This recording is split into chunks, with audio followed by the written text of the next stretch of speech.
Assalamualaikum warahmatullahi wabarakatuh. Alhamdulillah, wassalatu wassalamu ala rasulillah wa ala alihi wa sahbihi wa man wala, amma ba'd.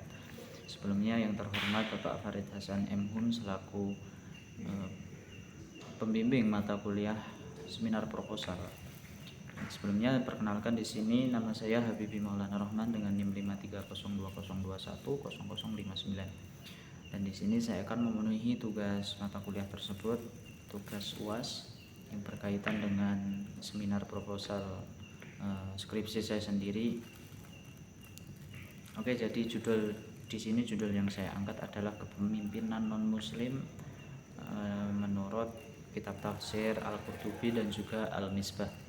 Lalu mengenai pertanyaan yang pertama, apa alasan penulis untuk mengkaji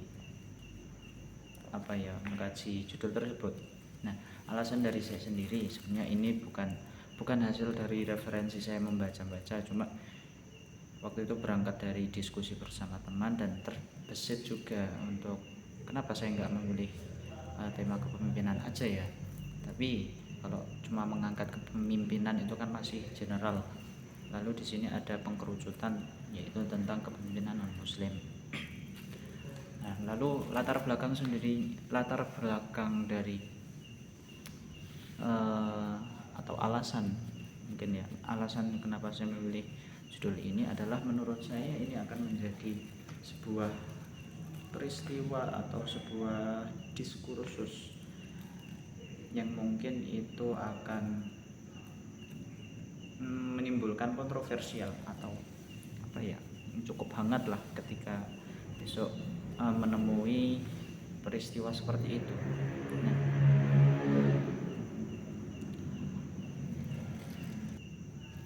di sini yang ditanyakan, lalu bagaimana respon dari kita sendiri yang mengaku notabene sebagai orang yang beragama muslim ketika kita mendapati seorang pemimpin yang ideologi agamanya itu berbeda dengan keyakinan kita atau dari non muslim.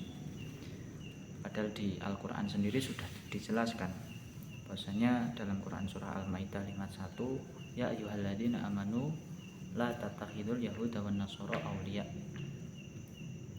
Kita sebagai orang yang beriman dilarang untuk memilih pemimpin itu yang berasal dari agama non muslim, Nasrani dan Yahudi. Nah, tentu ini kan menjadi sebuah desain dan desolen sendiri bagi kita notabene yang beragama muslim,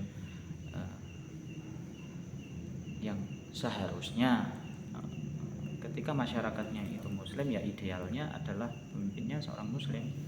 Lalu bagaimana sikap dari mungkin masyarakat itu sendiri atau dari para ulama atau siapapun yang muncul ketika ternyata pemimpinnya adalah beragama non muslim.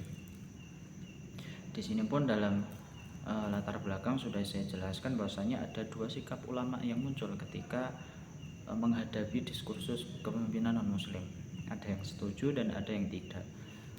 Rata-rata ulama-ulama yang tidak setuju itu adalah ulama-ulama klasik, sedangkan yang setuju adalah para ulama kontemporer rata-rata.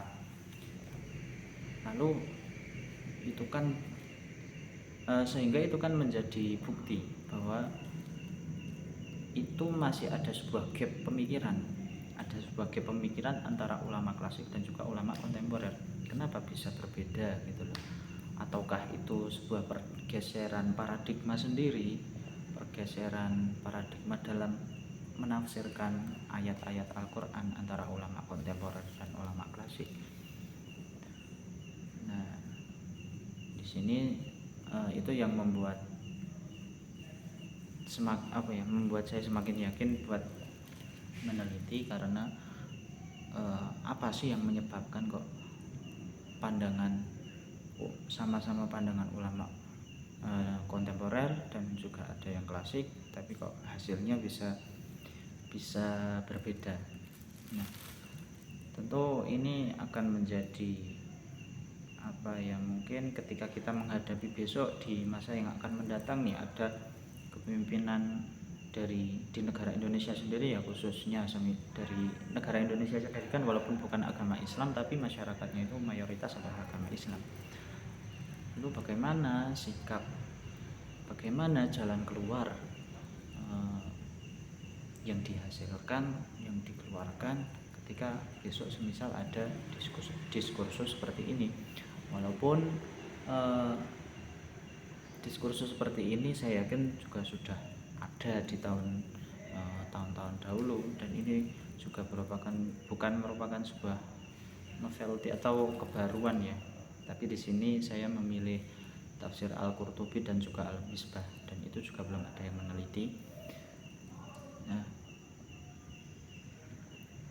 jadi mungkin itu yang melatar belakangi saya. Kesimpulannya ya, karena ini merupakan diskursus yang mungkin hangat dan juga kontroversial, dan yang kedua adanya perbedaan pemikiran antara ulama kontemporer dan klasik, dan yang ketiga terkait desain dan doselon tadi. Lalu pertanyaan yang kedua, apa yang unik dari penelitian ini? Sebenarnya ya, saya menganggap unik karena itu akan menjadi sebuah hal yang kontroversial dan juga hangat ketika kita menemui permasalahan seperti itu. Tadi juga sudah saya singgung di alasan. Lalu untuk kebaruan sendiri juga saya tadi udah jelaskan, ini bukan merupakan sebuah kebaruan, tapi yang membedakan dari penelitian yang lain adalah dari sudut perspektif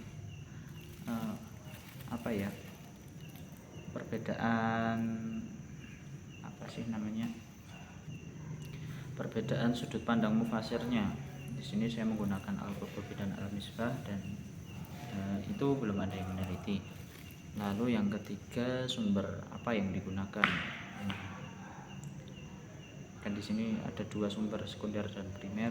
Tentunya ketika menggunakan sumber primer itu saya mengacu pada kitab tafsir Al-Qurtubi dan Al-Misbah. Lalu untuk sumber yang sekundernya tentu di sini saya menggunakan tulisan-tulisan ilmiah atau karya tulis ilmiah seperti artikel, jurnal, makalah, skripsi, tesis, dan yang lainnya. Lalu tentang pertanyaan yang selanjutnya adalah mungkin dari sistematika pembahasan. Di sini bab 1 saya menerangkan tentang pendahuluan, lalu bab kedua tentang landasan teoritik, lalu bab ketiga itu saya menjelaskan bagaimana pandangan setiap mufasir menghadapi diskursus kepemimpinan non-muslim, antara Al-Qurtubi bagaimana, Al-Misbah bagaimana. Lalu yang keempat, bab keempat itu adalah relevansi atau mungkin kesimpulan lah dari, bukan kesimpulan sih, relevansi keterkaitan yang menjadi perbedaan dan persamaan dari perspektif kedua mufasir tersebut. Lalu yang kelima atau bab kelima saya gunakan untuk penutup. Mungkin itu yang bisa saya sampaikan. Kurang lebihnya saya mohon maaf. Assalamualaikum warahmatullahi wabarakatuh.